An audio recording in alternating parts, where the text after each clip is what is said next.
aad baa mahadsan tahay cabdi caynte. ugu horreyn waxaan jecelahay inaan ku weydiiyo qabanqaabada shirka dhici doona khamiista sida ay u socoto. bismillahi raxmaani raxiim. ridwaan waa mahadsan tahay. walaal qabanqaabadu si fiican ayay u socotaa. maalmihii ugu dambeeyey waxaan halkan u joognay inaan hubinno in waxa la wixii dhoodhoojintii ugu dambaysa ah inaan samayno.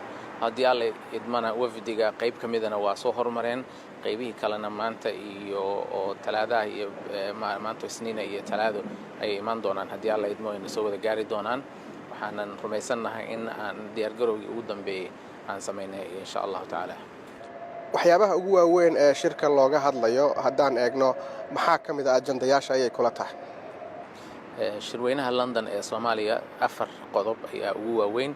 midka koowaad wuxuu yahay amniga, oo qodobada isna looga sii hadli doono ay ka mid yihiin in la soo bandhigo heshiis siyaasadeed oo ka dhaxeeya dawladda federaalka iyo dawlad goboleedyada oo ku saabsan maaragtay dib u qaabeynta haykalka hay'adaha amniga, howlgelintooda iyo kala dambeyntooda, iyo in amniga Soomaaliya ay ku soo wareego gacanta ciidanka xoogga dalka Soomaaliyeed, iyadoo taasina ay ka bilaabanayso dhimid lagu sameeyo tirada ciidanka nabad ilaalinta AMISOM ee dalka jooga sanadka soo socda, iyo in la qaado gabi ahaanba cunaqabateynta xagga hubka ee Soomaaliya. qodobka labaad ee shirka looga hadli doono waa kobcinta dhaqaalaha dalka iyo dib u soo nooleyntiisa. isna ajandayaal aad u fara badan ayaa ku jira. waxaase ugu muhiimsan inaan soo bandhigno ahamiyadaha hortabiyada u leh ee dhaqaalaha dalka ee ku jira qorshaha horumarinta qaranka, oo ay ugu horeeyaan kaabayaasha dhaqaalaha, tamarta, biyaha iyo wax la mid ah.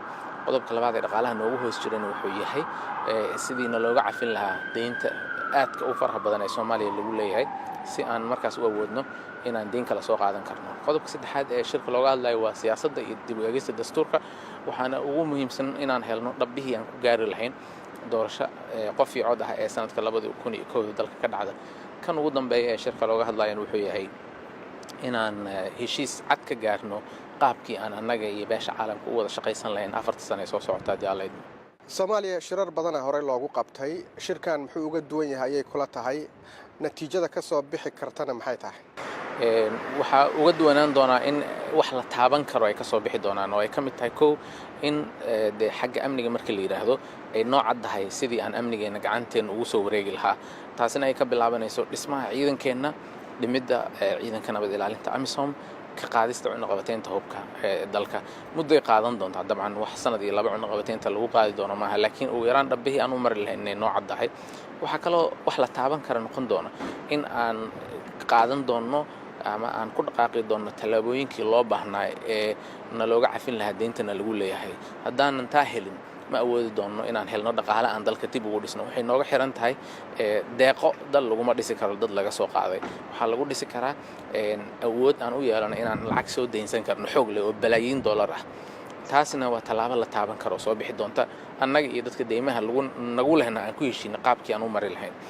midda saddexaadna waxay tahay siyaasadina inaan hadda ka sii shaqayno tallaabooyinkii ugu horreeyay ee la qaadi lahaa si loo gaaro qof iyo cod, oo markii sanad ka dhimanta haddana aan sidii hore kale la dhihin qof iyo cod doorashadeeda lama qaban kare xal mastuur aan galno. waxaan isleeyahay waxa ugu muhiimsan anugu uma arko London inay dhammaad tahay meeshii aan ku dhammaanayna. meeshii aan wax ka bilaabayna waaye shaqada haddeertaan ay kow tahay. xukuumadda cusub iyo dawladda cusub aa laga rabaa fulinta waxyaabaha meesha ka soo baxay. waxa ugu muhiimsan waxay tahay dadkii nagu taageeri lahaa oo hiil iyo hoobana siin lahaa inaan hal meel isugu keenay, hal meelna ku ururinayno haddii Alle idmo.